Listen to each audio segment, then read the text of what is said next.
Assalamualaikum, good morning class. How are you? Yeah, I hope you're doing well ya. Okay, we're going to our material this week is analytical exposition text. Yang pertama, kita akan membahas definisinya terlebih dahulu.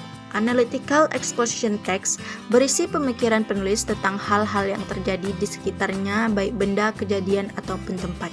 Nah, dari sini kita bisa tahu bahwa fungsi dari teks ini adalah meyakinkan para pembaca bahwa topik yang diutarakan merupakan hal penting yang dapat disampaikan dan dibahas bersama-sama.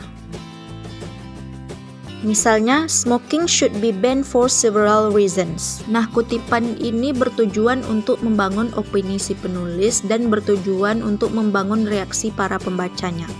Nah, dalam contoh lain, the importance of having breakfast. Kutipan ini bertujuan untuk menunjukkan para pembaca bahwa hal ini penting untuk disampaikan. Selanjutnya, kita akan memasuki struktur analytical exposition text. Yang pertama ada tesis. Bagian ini merupakan topik utama yang ingin kamu utarakan.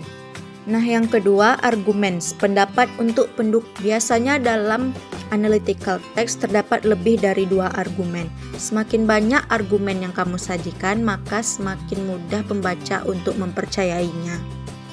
Nah, yang ketiga ada reiteration. Reiteration adalah penegasan kembali posisi dan pendapat penulis terhadap topik utama. Reiteration ini bisa juga kita sebut kesimpulan karena posisinya yang berada di akhir kalimat. Nah, sekarang Miss akan mengajarkan kalian bagaimana cara membuat analytical exposition text yang baik dan benar. Nah, di sini ada teks analytical exposition text yang berjudul The Importance of Breakfast. Yang pertama, kita perlu membuat tesisnya dulu.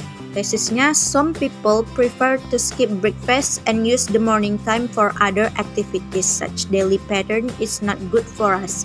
Breakfast has some beneficial effects for us. Dari sini kita tahu bahwa beberapa orang melewatkan sarapan mereka dan menggunakan waktu pagi mereka untuk beraktivitas.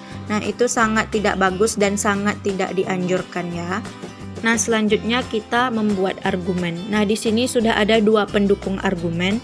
Argumen yang pertama mengatakan bahwa sarapan itu bisa mencegah kita makan berlebihan di siang hari. Dan argumen yang kedua mengatakan bahwa sarapan bisa mencegah kita dari penyakit emah. Dan yang ketiga ada reiteration, penutup dari analytical exposition text.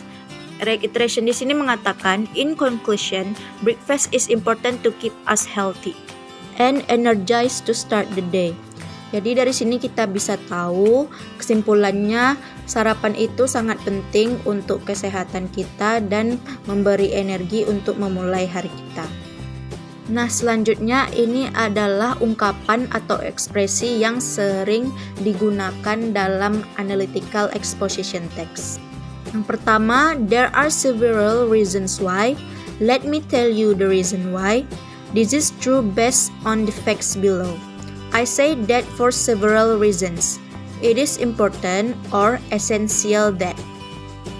Nah, ini bisa digunakan dalam penulisan analytical exposition text. Nah, yang terakhir kita akan bahas ciri kebahasaan dalam analytical exposition text.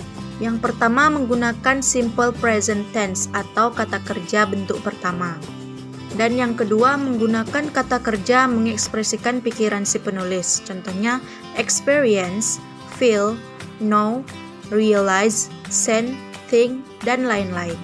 Yang ketiga memakai internal conjunction atau kata penghubung. Kata penghubung di sini terbagi menjadi 4. Yang pertama ada kata penghubung yang menunjukkan addition atau penambahan.